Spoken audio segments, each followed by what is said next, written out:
আসসালামু আলাইকুম, সবাই কেমন আছেন? তো আমরা গতকালকে একটা ওয়াজের উদ্দেশ্যে কুমিল্লা গিয়েছিলাম। তো ওয়াজটি শেষ করতে করতে আমাদের অনেক রাত হয়ে গেছে, তাই বাসায় আসতে পারি নাই। আমরা আমাদের ওমর ফারুক হুজুরের ভাইয়ের বাসায় চলে গেছিলাম। তো হুজুরের ভাইয়ের বাসা হচ্ছে মেঘনা নদীর ওখানেই। তো আমরা সকাল ভোরে ভোরে ঘুম থেকে উঠে নাস্তা পানি করে আমরা চলে গেলাম মেঘনা নদীর পাড়ে। তো এই ভিডিওটা করলাম, আপনাদের মাঝে শেয়ার করলাম। ভিডিওটি কেমন হয়েছে অবশ্যই কমেন্ট করে জানাবেন। তো আজকে আপনাদেরকে দেখাইতেছি নদীর পাড়ে অনেক বড় বড় জাহাজগুলোর কাজ চলতেছে। আমি আমার হুজুর আর হুজুরের ভাই একসাথে হাঁটতেছি।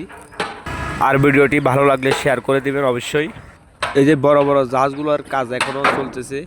এটা হচ্ছে বড় জাহাজ, এটার কাম হবে, এখনও শেষ হয় নাই, বহুত কাম এখনও। তো দেখেন সব যন্ত্রপাতি এখানে এই জাহাজটার কাম চলতেছে। তো অবশ্যই আপনারা ভিডিওটি শেয়ার করবেন।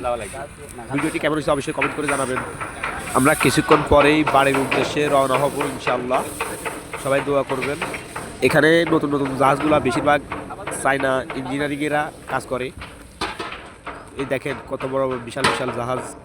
তো সবাই আমাদের জন্য দোয়া করবেন, আর বিশেষ করে আমার জন্য দোয়া করবেন, আমি যেন আপনাদের মাঝে সুন্দর সুন্দর ভিডিও নিয়ে আসতে পারি।